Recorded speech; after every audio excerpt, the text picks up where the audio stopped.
You know the vibes. Welcome back to another episode of the Hoop Genius podcast brought to you by NBA 2K23. I am myself, Mamutsi, and alongside me today, BJ Armstrong's not here. He was going to join because he wanted to laugh at the Celtics, but they won. So instead, I'm joined by an esteemed member of the Hoop Genius family, my longtime mentor, close friend, and one of the best basketball trainers in the world, Mr. CT, Christopher Thomas of World Domination Basketball. Chris, how you doing?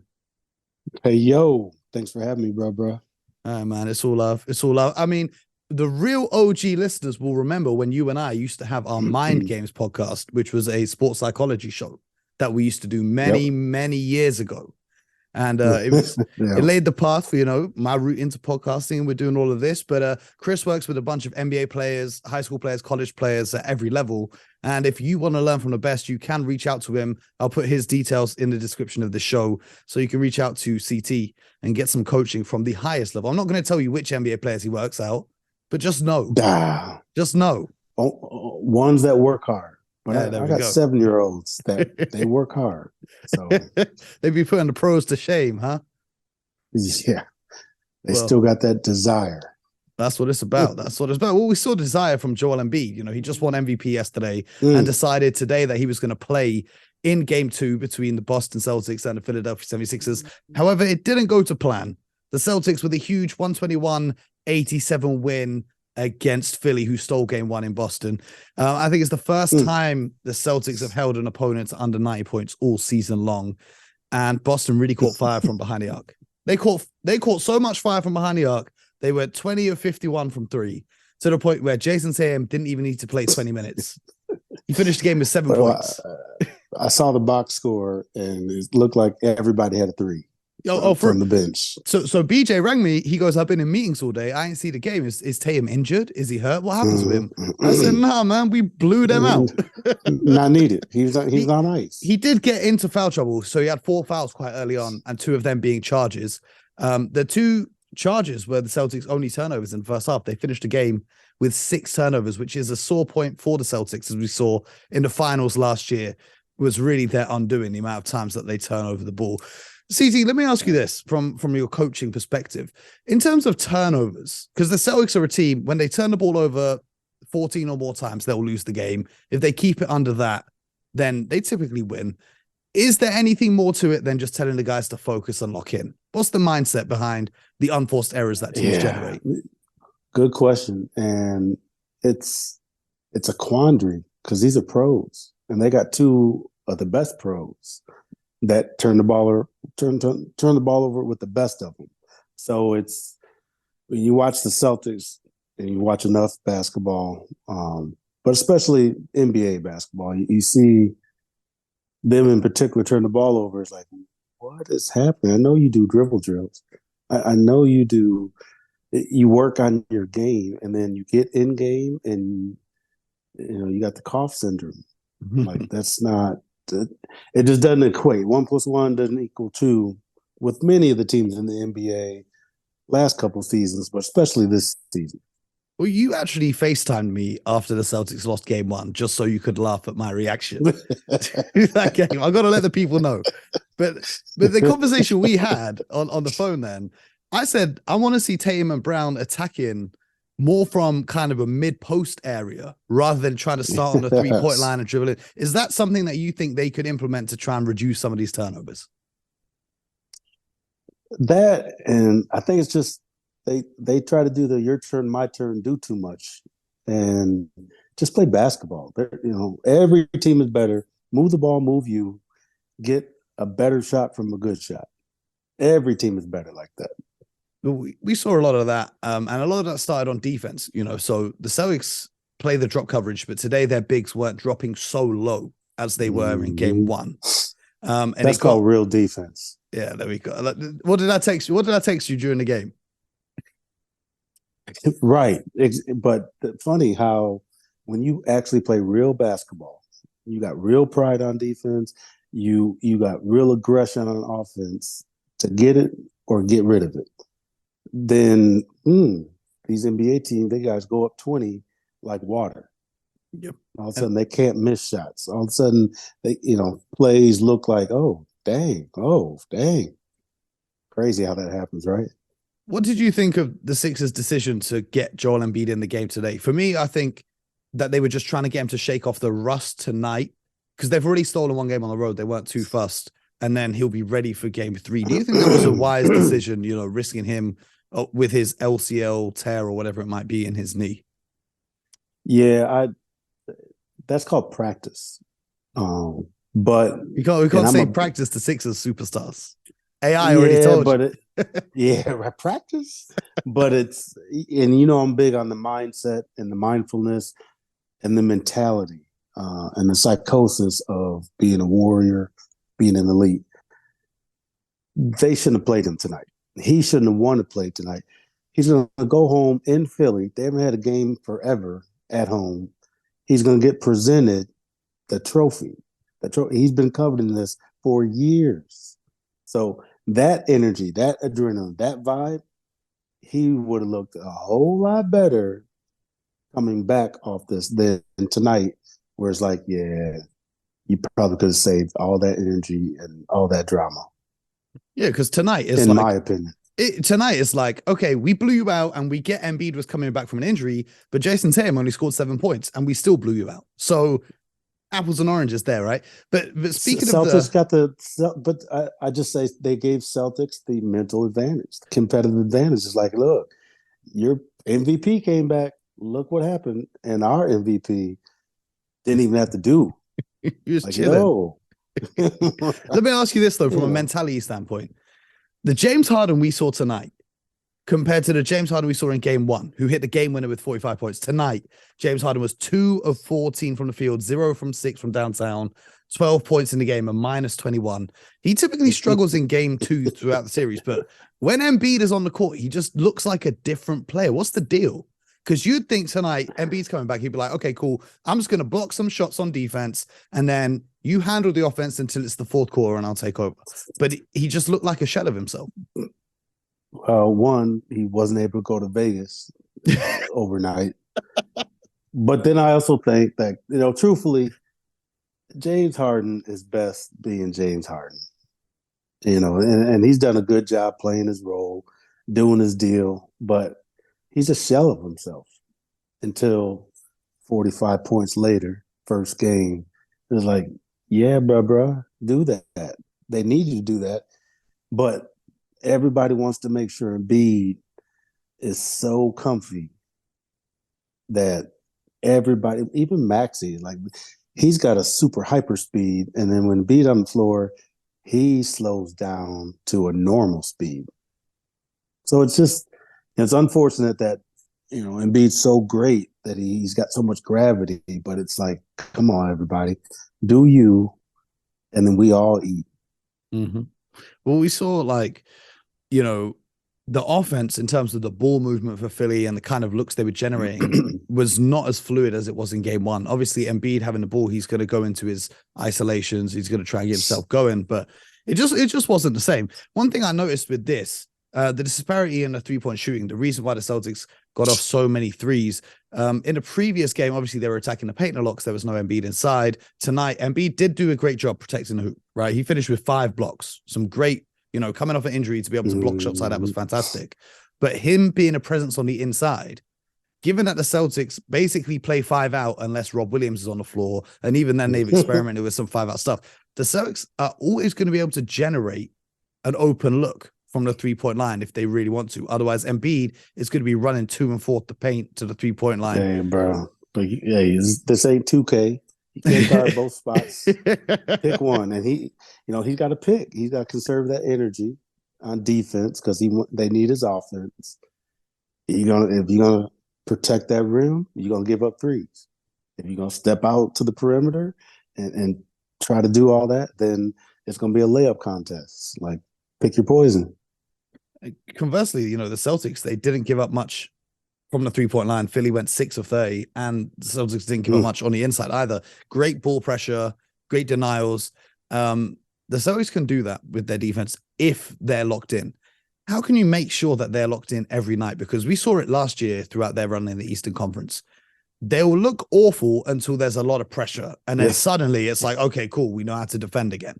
How do you manage that from working with players? Starts with smart. Like he's their head of the snake defensively speaking. So now you got to make sure that shoulder's are right because he's Oh going to wow, be yeah. playing tentative, and that's not going to work for them. You know, he's not a good player playing cautionary tentative. Like he goes all out, balls out, or nothing. Hmm. Um, but then it just starts with, they got to understand what's at stake. Their last couple playoff runs haven't ended well, and the progress that Tatum and Brown is supposed to be made as superstars, it culminates to get to the finals, get to the championship. Like, yo, what we doing? What we talking about? Hmm. So they got a lot of soul searching to do. But the good thing about this season is that there's so much drama. There's so many storylines that it's such a beautiful thing if you really love basketball and can get past the marketing, the entertainment value, and just get down to, okay, this is what boys do. Let's go. Yes, sir. Well, let's talk about tonight's game then. Coming up, the Lakers and the Warriors, because that game one, that was beautiful. And I'm hoping we get 7 games of it. What was your takeaways from game one? Because I don't think you and I have spoke about that one yet. Nah, we didn't. And it was kind of pay-per-view, better than expected. Like, if I'm going to sit here and watch, if I'm going to not answer, touch my phone, that's why we didn't talk, because I was not touching my phone. People were I don't hitting me blame up you. like, I don't no, blame you. no, I'm locked in. I'm watching history. I'm watching legacy. I'm watching high level. And it was beautiful. And it was competitive. And the only thing I didn't like, it didn't get chippy enough. Like they give too much respect to each other. They all Like, grown up now. yo, yeah, they're all They're like, old yeah, heads that takes now. too much energy. That's too much Draymond money. is best friends with LeBron now. I mean, back in 2016, they hated each other. Like, come on, guys. Come on, guys. We got to see someone get No, into but it. I want to see yeah, Austin but Reeves and Dante DiVincenzo getting into it with each other or something. I mean, that's what it's coming to. right. That's what it'll be, something like that. But the game one was as expected. I think the Lakers should feel good, but I think Golden State's one of them.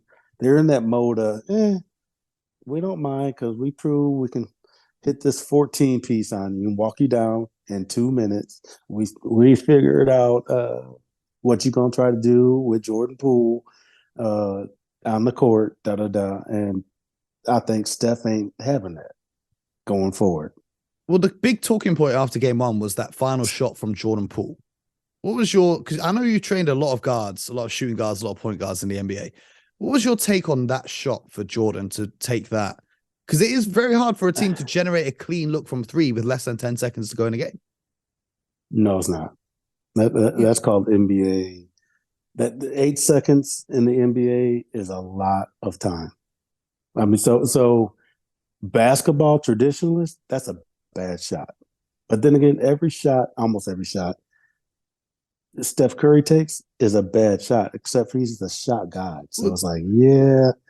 So I say that traditionally that's a bad shot, except for it wasn't like Jordan Poole had not hit some tough He was threes 6 of all 10 game. on some wild All threes. game. All game. So it's like, that's not out of the ordinary. He had a clean look at it. No one ran out, of course. Why would they?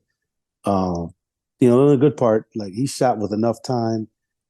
They should have just crashed that board more. But I would have rather seen Draymond drive to the middle, kick out, steal, and pop back out to Steph and get rid of that double. Like, I'd rather seen Clay or Steph in that one.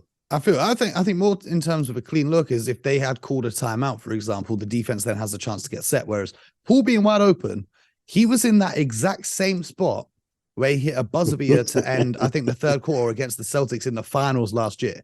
I think with Paul taking that, you live. If Kuminga's taking that shot or Wiggins or Moot, you're going to be mad. But Paul's on fire. I mean, I'm not too mad at the shot. Yeah, right? That's the NBA that we watch now.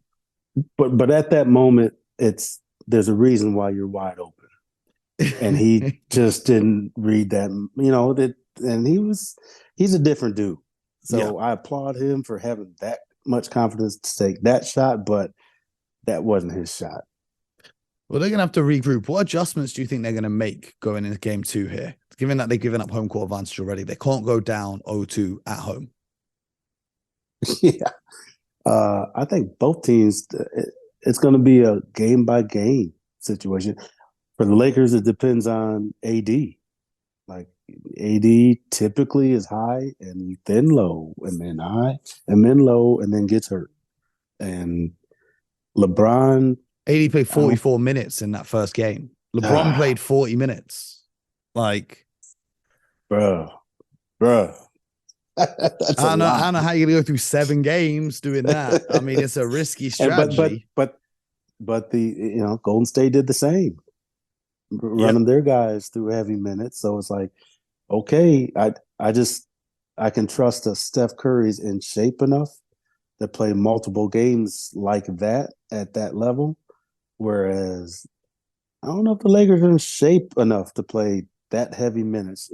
In particular, AD isn't just shape one off enough day, to play. one off day, and then you're gonna go. It's tough, and it's not like some guys can play heavy minutes, right? But they're not always intensive minutes, right? If you see what I'm saying, right? So like Jordan Poole's minutes on the court, if he plays 40 minutes.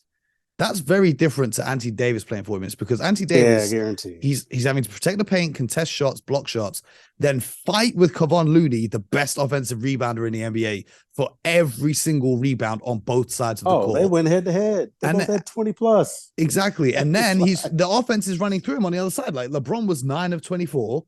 He finished with 22 points. He was 1 from 8 from 3. He's been horrendous shooting threes in the playoffs so far. He had 4 turnovers. So everything's going through Anthony Davis. So he's involved in the actions on defense. He's involved in the actions on offense. So it's not like he's a role player playing high minutes. Everything's going through him. Bro. They need him to be AD MVP in quotes. Air quotes at best, and he's not trustworthy like that. Every single time. This is why I never have him high in my rankings, because every single time people tell me, oh, he's the best defender in the NBA. Oh, he's top 5 in the NBA. He's the best big man in the NBA. You see it for like 3 or 4 games, and then the wheels just fall off. So like, how are they going to do this? Because they barely won with him playing the game of his life. To his credit, he's had his longest stretch, almost 20 games. Next game will be 20 games straight played. Clap. Like, God love him. He hadn't done that in a minute. Probably since New Orleans, if I actually did the research. But so, he started the season, preseason, saying he wants to play a high amount of games and was talking that talk. Now it's time, like, man, piss or get off the pot, bro, because it's championship or bust. Like, you ain't supposed to be here. Yeah. Like the Lakers, let alone Golden State. You call it right, but the regular season means nothing anymore. And you really look at it for these guys, like this is what the 6th and the 7th seed going head to head in the most viewed second round series ever on cable television. That game say one that was, right? Say that second. This is second round, bro. Like second round, we get this second round matchup. I put to you will generate more TV viewers than the Western Conference Finals will. Depending on who ends up there. Yes. Well, I'm assuming Denver. I'm assuming Denver. I would hope, but let the Suns mess around and get a KD, Booker, Splash Brothers. I mean, Chris Paul ain't gonna be there. So first of all, who are you bringing in? Who? Who in the playoffs? Chris Paul wouldn't have been there even if he was there. Hey, bro, he grabbed his groin. I was like, oh, right on time. Every year, Chris Paul. It's the same with Embiid. Every year, you get to the playoffs, you're too worn out, and this happens. Just before we move on to talk about our Sun series, because I want to get your perspective on it. For the Warriors, the one thing I know, Steph Curry is Steph Curry, and he's going to be amazing. But he did struggle a little bit when Jared Vanderbilt was guarding him. What can he do when he's being guarded by a much bigger and stronger guy that can keep up with him in terms of quickness? What adjustments can he make to his game? He'll run around more. And they got to put, unfortunately, they got to put the right people on the floor that understand Steph does all that running and passing off. Get the ball back to that dude. And with certain lineups, some guys don't understand. They like, I got a free shot though. I Are can we see the talking about rim, Jordan and Poole they again? don't. Oh, yeah, about that. I said too much. Yeah. So, but I just think Steph gonna be Steph. Like that ain't new. Like he's had everything. Like and Vanderbilt is a dog. I like this kid. Like, and he's good, but bro, Steph is Steph. Like when he steps that thing up, it don't matter who is on him. You saw funny. I put it on my Instagram. LeBron walking him to the bench. That was hilarious. He's got him all the way. But to just make sure he checks out and sits down, he's out the game for you leave his hip. So I don't put any Vanderbilt's the Steph stopper. Just like when people were talking about so and so is the Jordan stopper. Like there's no Jordan stopper. The only Jordan stopper is that Mike gets disinterested. I mean, what always makes me laugh is when they gave Iguodala the Finals MVP for stopping LeBron, but LeBron still averaged like 28 or whatever it was, and 7 and 7. Like, okay, you stopped him. Like, but did you? let's talk about this Phoenix series, because you went out to Serbia right last summer for Jokic's MVP celebrations. No, I was supposed to. I did not. Okay, I did not. I'm sorry I missed it because that's my guy. Like, yeah. So talk to me about this series. Like, because everyone's thing before, like, we all questioned Denver's defense, right? And we all said with Kevin Durant and Devin Booker and even Chris Paul, the ability to put him in screen roll action and get to those pull-up jump shots if he drops back, or even if he goes to the level to be able to blow by and get to the bucket. We're 2 games into the series now, and Phoenix are unable to do that, which is just proving once again this is real life, not NBA 2K. So, yeah. How have Denver been able to shut down the Phoenix Suns, in your opinion? Well, one, they got the personnel back. For a time, they gave all their defensive everybody to the Timberwolves. Yeah. Through trade or whatever happened. But now they got personnel that can guard that perimeter, and especially chase people off the 3 and get them to a contested pull-up, which is KD's game, which is Booker's game, which is CP's game. So not only do they have the personnel, but then Jokic back there, he grabs rebounds. So you get one shot at it. And KD so far, slow starts, very slow starts for him, which they can't afford. And Booker will do his thing without CP. This gets interesting. So I just think the Suns put themselves in a hole because Jokic, okay, you don't want him to score, so you let him pick you apart. And then you let him score, he's not picking you apart, but then he don't miss. He takes high percentage shots close to the basket. Or my favorite is where he's kind of standing on 3-point line, looking at the defender, looking at him, and then he just throws the ball up and it goes in. Like, you're just gonna give it to me? Like I was trying to pass, but since your hands are down, I mean, like I don't really want to take this, but why not? Yeah, he's tough. So he puts the Suns in a predicament. Like how you gonna guard him now? Because he's had 2 games and beat you 2 different ways. I'm not being funny, but the Suns do have a number 1 draft pick who's picked ahead of Luka Doncic and Trae Young in DeAndre Ayton, who's supposed to be guarding him. It feels like 2021, we look at DeAndre Ayton. Oh, this guy can be the 3rd best center in the NBA after Embiid and Jokic. 2 years later, he should have improved. However, he just taken a step back. What's going on there? I don't think they believe in him. The team, the organization, his teammates, that's got a lot to do with it. He was trying to leave, remember? He was free to go. He's trying to leave. Yeah, Indiana. Pacers here. He signed the offer with the Pacers. And the Suns, got their hand forced. But I just don't think they utilize all that he offers. And then now with KD, it just sucks for him that there's one more gun. You see it with Mikal Bridges. Like, Mikal Bridges goes to Brooklyn and he averages 30 a night, basically. Why were you not putting him in the positions to be able to contribute scoring-wise when he was in Phoenix? Because he didn't get traded, and on the plane from Phoenix to Brooklyn, learn how to Say score the that. basketball like that, right?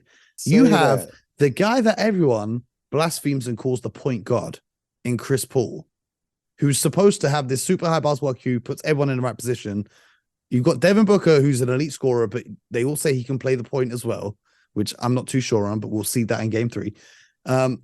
Why didn't they utilize Mikal Bridges more? Like, I wouldn't be surprised if Ayton went elsewhere and we saw his hunger come back. And hey, Mo, let's play the game. Answer the question. I'm saying too much. Cats or dogs? Cats or dogs? Which one you like? Cats or dogs? I'll go with dogs. I'll go with dogs. Nike or Adi? Nike all day. Nike all day. Pretty girls or, you already girls. know the answer to that. Okay, so everybody has a bias.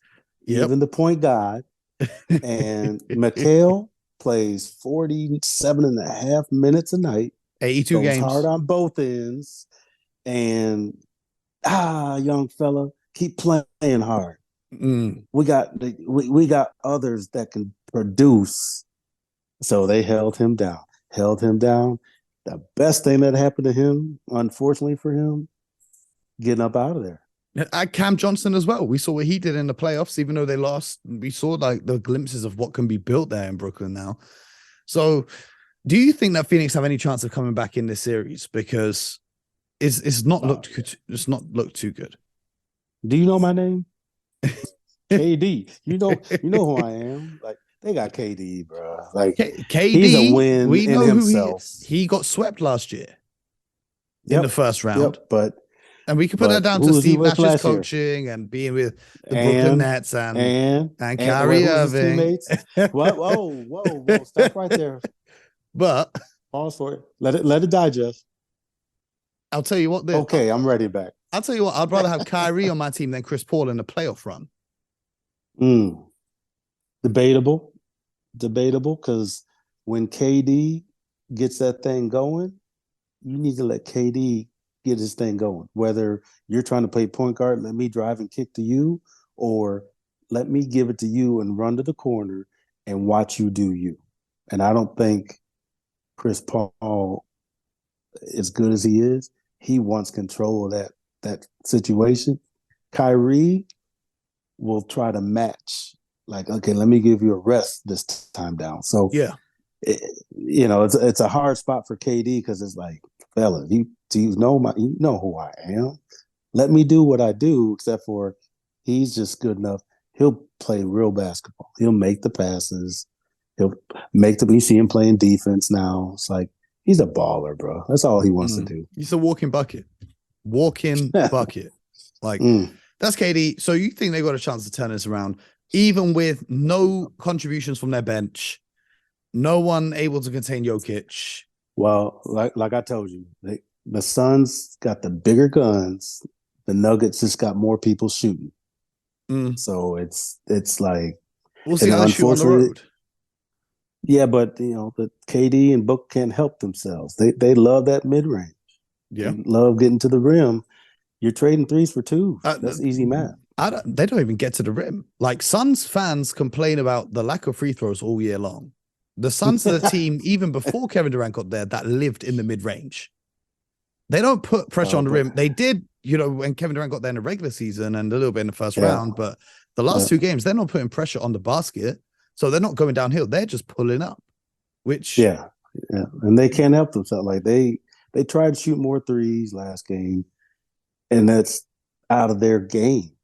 You know what I'm saying? Like KD's a pull-up monster. Booker, mid-range monster. Like, that's what they do. That's how they pick you apart. And now they got Denver that they get it. It's like, let them fly. Mm-hmm. Well, the final series I want to talk to you about while we got you here and you're taking the time to join us is the Knicks and the Miami Heat. The image now that lives in my head from game 2 is, even though the Knicks won a very close game, despite the Heat missing Jimmy Butler, Victor Oladipo, Tyler Hero, and Max Strus even went off with an injury for a bit, is Jimmy Butler looking at the Madison Square Garden crowd, shaking his head and laughing to himself. Them boys in trouble when they get back to Miami. And when they go back to New York. Jimmy Butler playing. Heat in 5. Jimmy Butler playing, bro. Like, Jimmy Butler playing, and he embraces that feel. Like it wasn't, and that's why I feel Embiid should have been like tonight. Like, go ahead, take the loss. You're not expected to win this game, and smell all that, hear all that, feel all that energy, and then go home, handle your business, come back on the road, and take care of your business. And I think Jimmy Butler's that dude. Like he's a scientist out there. Mm-hmm. He just wills his team to victory each and every time. Like there's not really a scientific way to explain what he does. He just wants to win more than everyone else. He's a baller, bro. Like, he's a baller. He's a hooper. He's a baller. He's a gym rat. Like whatever the term is for someone that just whatever it's gonna take. Let's go. Yep. Well, if you guys at home listening to this feel like you are someone who will do whatever it takes to succeed and you want to improve your game, CT, where can the people reach out to you? Where can they holler at you? Social media? Where's best to find you? Yeah, probably best. I gave up my Twitter. Leave it at that. Let's just leave that. I got Instagram. I'm at Instagram, the #1, and then World Dominator.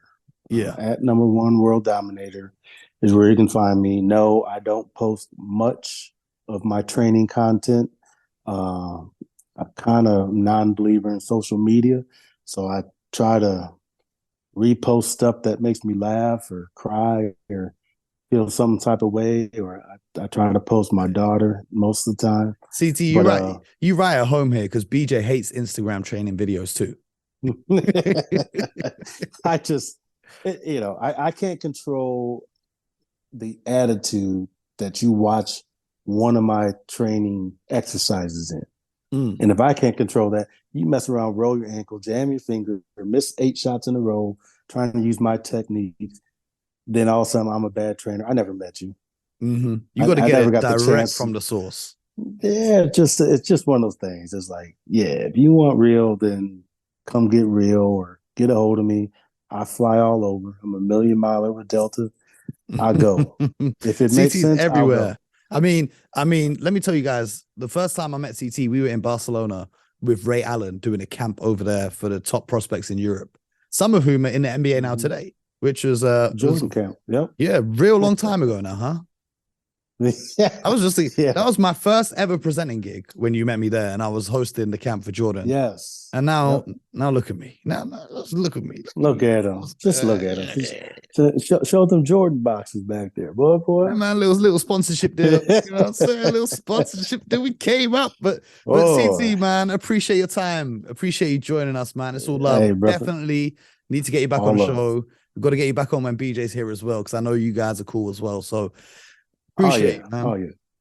I appreciate you. I can respect all people that love and know basketball, much like yourself. That means a lot. I truly appreciate that. So carry on, bro. Carry on, man. It's all love. All my best wishes. I appreciate you, man. Everyone at home, make sure you subscribe to the show.